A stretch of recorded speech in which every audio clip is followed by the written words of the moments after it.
Hey, good morning, everybody. Thank you so much for joining us here at MGC, 11 a.m. on a Sunday. I know it's a little early, hangover slot, but, you know, awesome to see you. My name is Mike Ryan. I'm a cen64 contributor, and this is Tyler Stachecki. He's the main cen64 primary author. I'm just here for looks. He does all the hard work. Anyway, slide. We want to start with a big disclaimer. We're going to be talking about emulation, which can be a little bit of a controversial subject. We do not condone piracy. If you've got an emulator, please do not emulate games that you do not have a legal copy of. Respect copyright holders. They're the reasons we have great games, because they were able to make money off of their stuff. That being said, let's move on. Talk about slide art. I don't think I have to belabor the point too much in this room. I think we all agree that video games are art. And like all other forms of art, it's worthy of preservation.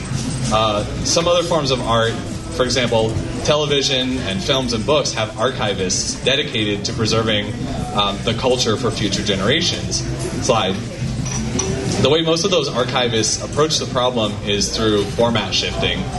If you're taking the example of movies, let's say the movie was released on a VHS or a 16mm film, what they do over the years is they format shift onto a better, higher quality format that's easier to preserve. So starting from VHS, we move to a DVD, and gradually move towards files on computers, digital copies. Digital preservation is much easier than physical preservation. Next slide. What makes video games different from preserving film, TV, and books is that they're interactive. You can't just simply format shift a video game. You can't, and if you try to, say, preserve a video of somebody playing a video game, you're not really preserving the game itself. You're just preserving a record of the game as it was played. So you've really got two options. You can either try to preserve the hardware indefinitely, or look at alternative means of essentially trying to format shift video games. So a lot of you are probably thinking, okay, fine, well, let's try to preserve the hardware indefinitely. Next. Anybody in this room who's ever replaced a busted cap knows that it's not quite that simple. Every component on your hardware has a shelf life. The caps were just the first to go. Everything else will eventually fail in some way. Tolerances will be loosened. Even what seems eternal integrated circuits will eventually fail due to a process called electromigration. So you can't rely on preserving hardware forever. And this is really extra true in the Nintendo 64 when you consider 64DD. This is an expanded format that was only released in Japan. It's an external disk that you load into a disk drive on the N64. And this thing is basically an oversized floppy disk. Next. If you look inside, it's a rotating magnetic platter inside a plastic container. And people who have used floppy disks in the 90s know that these are really not that durable. In fact, as part of our preservation efforts, we've been reading and dumping the contents of these disks. And one of the people on the project has actually started to see read errors from these. So not only is it absolutely impossible to physically preserve these forever, we're already getting to a point where preservation may not be possible. And we've also seen preservation failures, and we've lost systems due to other reasons. Next slide. Suicide batteries in arcade games. These are battery-backed RAM that holds encryption keys. It was intended to prevent piracy, but what happens is the battery dies after 15, 20 years, and the encryption keys that are stored in this volatile RAM disappear. If you don't have a copy of the encryption keys and you can't brute force it, the system is lost forever. And as far as I know, we haven't completely lost any systems this way, but it's only a matter of time before some suicide battery type of thing comes along. If we haven't got a good dump in time, the system is lost forever. Next slide. There was an interesting case related to this, the GS Cube, which was released by Sony. This was a bizarre thing. It was essentially a bunch of PlayStation 2 graphics chips all inside a box that were intended to be a really cheap rendering unit, an order of magnitude less expensive for rendering 3D movies. It was a market failure. I don't think any commercial movie was rendered on this, but it was used for some commercials and some prototyping for some other popular movies. After the commercial failure of this, Sony recalled all of the units into their factory and systematically destroyed all of them in order to protect their IP. To this day, the only thing that remains of the GS Cube is a bunch of grainy pictures. If you wanted to look inside and understand how these movies were rendered, or just to get insight into 90s media culture, you can. It is absolutely impossible unless somebody unearths one of these in a garage somewhere. Next slide. So you really have I think I've made my point. Hardware is not really possible to preserve, and it's something that we really need to look into preserving. So you've really got two options. You can try to go for a super low-level simulation, or take some poetic license and go for a higher-level emulation. If you're familiar with the Visual 6502 project, this was a project where they imaged the die, the microchip that was inside the silicon that actually ran the 6502 CPU, and they digitized it and they emulated at a gate level. Every single piece of silicon and metal is emulated, and you get a very, very, very high fidelity simulation of the 6502. The problem with this approach is that it's very resource intensive. It makes sense for a CPU that was released in the 70s, not something that we can do today for something like a Nintendo 64, a very powerful system released in the 90s. Next slide. So historically, what the Nintendo 64 emulator authors did was, their goal was not accuracy. Their goal was to just get commercial games playing. So they made the observation that the Nintendo 64 graphics chip, the RCP, is approximately the same as a modern GPU. And that's not entirely unfounded. SGI invented the graphics chip on the Nintendo 64, and SGI also invented OpenGL. So a lot of the drawing commands that are in N64 games, very similar to OpenGL commands. So you can get a relatively reasonable representation of Nintendo 64 games rendered on a modern graphics card. The problems with this approach are they require a lot of game-specific hacks, and the results aren't always exactly, well, next slide, they're not always that stellar. So we're talking preservation here. We're not just trying to play the latest games that were released. And I want to leave something for posterity that looks better than this. So that's why we started working on cen64. And I'll hand it over to Tyler. Okay, so next slide. A couple things that are a little background about the N64 that not everyone knows. So the N64 was actually the brainchild of a company called SGI. They developed a system and basically went out first to Sega. And they said, Sega, will you license this hardware from us and build a console around it? And Sega of America was who they initially approached, and they were pretty impressed. They brought it to Sega Japan, and Sega of Japan encountered a lot of hardware issues that were undisclosed, and so they weren't too keen on it. They wanted full exclusive licensing rights, and SGI wasn't really getting along with them, so they went to Nintendo next, and Nintendo said, sure, we'll license that from you, we won't do it exclusively. So it basically became the N64. So what you see right there is something called an SGI Indie. It's a high-end workstation, and this was used for prototyping games and developing games. So next slide. So here is a picture of the N64 on basically what is a expansion card that you would put inside the Indie. I've never actually seen one of these in person. They do float around online from time to time. This is a Rev 2.0 board, and if you'll notice, development is spelled wrong, so Lord only knows how accurate 1.0 was, or all the bugs in the 1.0. But this was the 2.0 silicon. If you do ever find a board, please contact me. I would love just to see the thing or learn more about it. It's a pretty interesting thing. A lot of games were developed on this by first-party authors. Next slide. So a little bit about the N64 design. So this is a block diagram, or basically a high-level overview of all the things and how they connect inside the console. The big piece in the middle there is called the RCP. This was a custom piece of silicon that SGI designed as part of the N64. That's the heart and the brains of it. And what I would like to take away from this slide is that it's a very, very complex system, and it's very different from every other kind of system at the time. A lot of systems like the SNES and some other things, they all had little dedicated pieces of WorkRAM spread across the console. This console just has one giant big piece of RAM, and everything's just constantly banging on it. And as a result of this complexity, it took the developers a long time to figure out how to really extract the potential out of this console. So if you've ever played the N64, some of the first titles released, they don't look as good or as detailed or as high fidelity as some of the games later on in its life. So next slide is a picture of a game, Indiana Jones, and it's not ringing a bell right now. But the point here is that one of these is actually N64 running the game, and one of them is a PC. And this is 1999, so this is about 3 years into the console's release. Believe it or not, The N64 one is on the right and the high-end PC is on the left. The N64 was generating better visuals than the PC 3 years into its life. It had real-time shadows, the PC did not. You'll notice the N64 looks a little bit crisper, looks a little bit brighter. Other than maybe the texturing, looks pretty good. And the reason is because the N64 only had 4 kilobytes of texture RAM. It was incredibly anemic. But you could get a really good result out of this incredibly custom piece of silicon. And it's one of the things that I really enjoy about the N64. So next slide. So we're going to talk a little bit about what makes it so hard to emulate. So there's been a lot of N64 emulators, and it's kind of setting the stage for why is N64 different, and going into preservation and things like that. So next slide. Unsurprisingly, the CPUs had bugs. And as I said, the RCP was a custom piece of silicon. SGI basically designed this silicon for a game console. They took their existing architectures and their existing approaches for their high-end workstations that were being used to design movies and stuff at the time, and they basically scaled it down to something that they could sell on a commercial scale.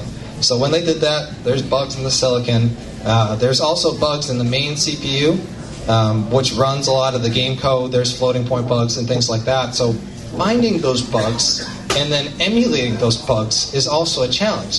You might not just be able to add 2 numbers. You might have to look and see, well, if the numbers are this and this, or there's an add followed by a floating point multiply, the result's not correct. So we're actually trying to emulate the bugs as well as everything else in the console.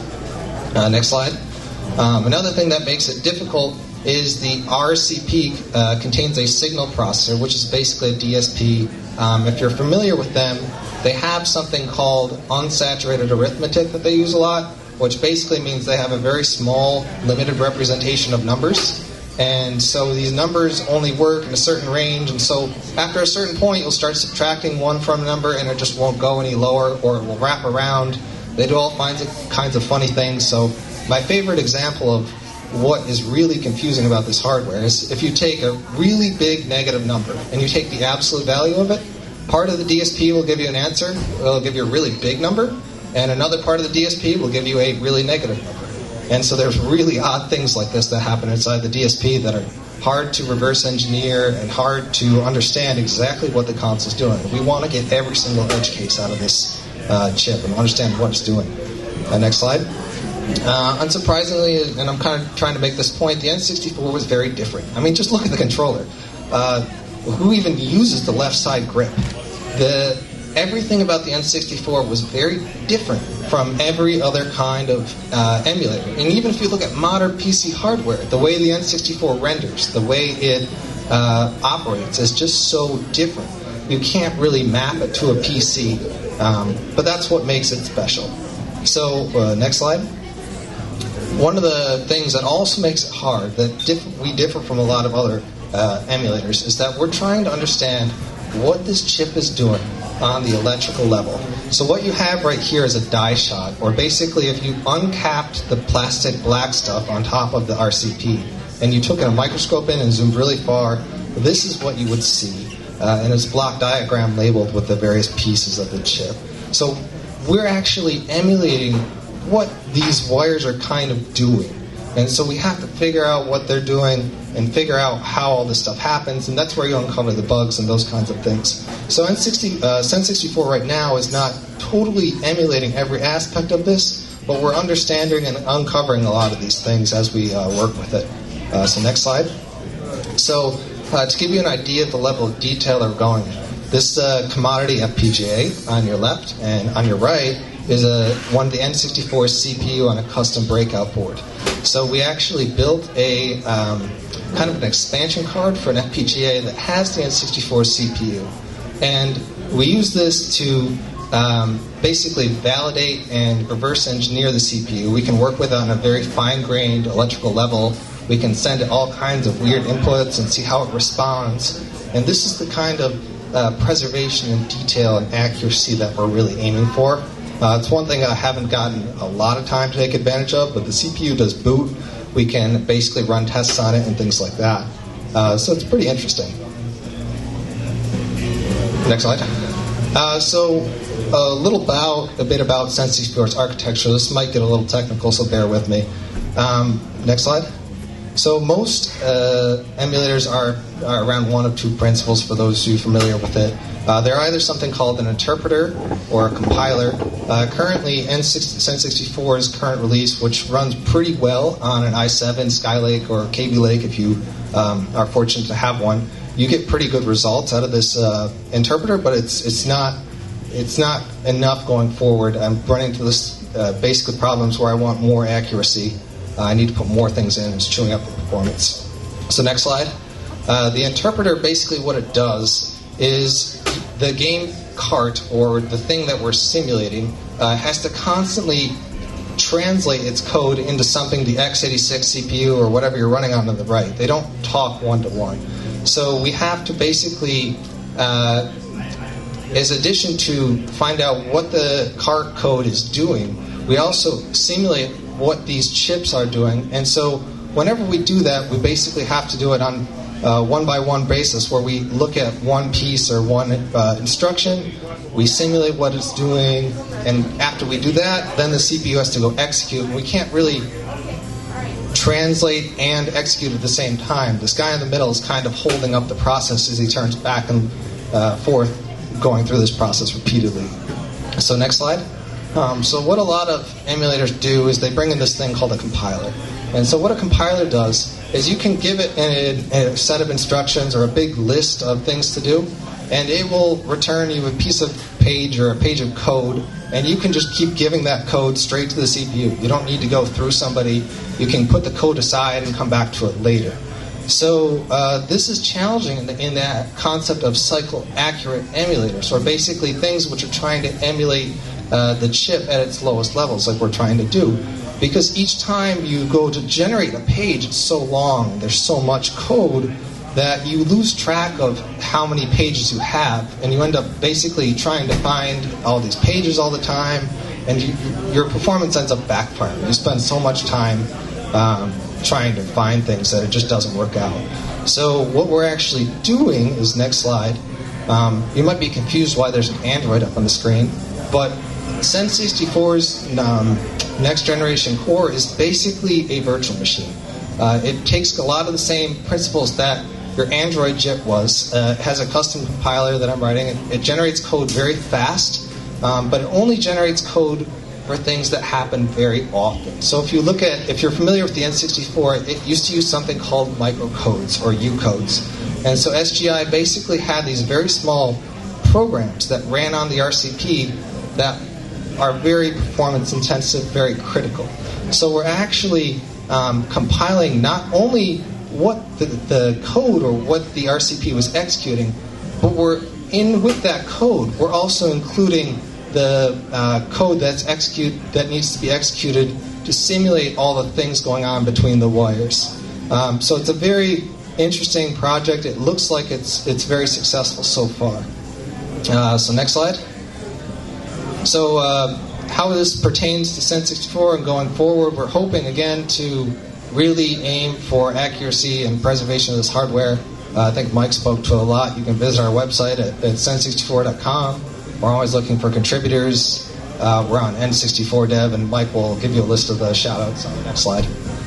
Before that, Tyler forgot to mention, one of the other benefits of the approach that we're taking is that, go back a slide, since we're generating the compiler ourselves, we can make a lot of assumptions about the target operating system. If you're familiar with how compilers work or how native code works, there's something called a calling convention. Every time you call a function, you have to spill registers out onto the stack, and it ends up wasting a lot of time and performance if you know that you're never going to use those registers that are getting spilled out onto the stack. So the compiler that Tyler is working on can just completely ignore calling convention, because the only code it's calling is code that it generates, meaning we can make much more efficient use of registers, and we can basically get really, really high performance without sacrificing any accuracy whatsoever. That's another really important point. So before we move on, the status of the existing interpreter core is that on a very high-end desktop computer, you can run most existing code at nearly full frame rate. Not quite there yet, which is why we're switching to the newer approach. But if you've got a powerful desktop, I highly recommend you go to our website, cen64.com, download the latest build and give it a try. I think you'll be pretty pleasantly surprised. So next slide. I want to give some shout outs, some greets, and some thanks to a huge amount of people. I'm not going to read out all these names. It really does take a village to build an N64 emulator. I specifically want to call out the MESS team because they're the only other team who's working on an emulator that's intended to be cycle accurate and preservation oriented. Because of the way they've architected their emulator, it will absolutely never get the type of performance that we have. But that being said, for preservation's sake, great project. We totally steal our graphics renderer from them, which is the best out there. Some other emulators, tons of folks in the room. Thank all of them. Next slide.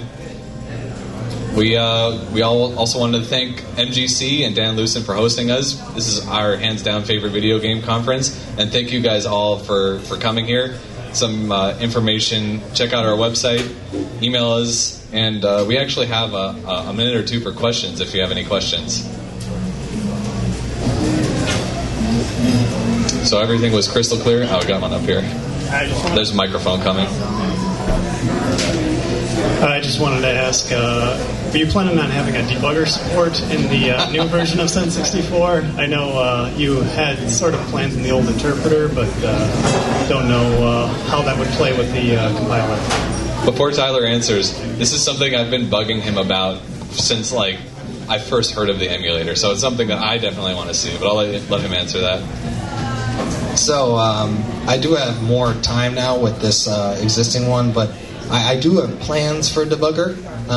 That being said, it's less of a priority for me than getting out something that is more concrete and more focused on the first order goal of the project, which is to preserve and get this thing out there. And then once it's kind of in that state where it really is preserving what I feel is what we're aiming for, then yeah, we'll start adding things like debugger and stuff like that. So when Tyler gives an answer like that, that means I'm the one who's going to implement it. So I'll let you know when I'm finished. Any other questions? Really? Crystal clear? I don't believe you. All right, well, we'll get off the stage. Thank you very much. Thank you, Tyler. Thank you, Mike.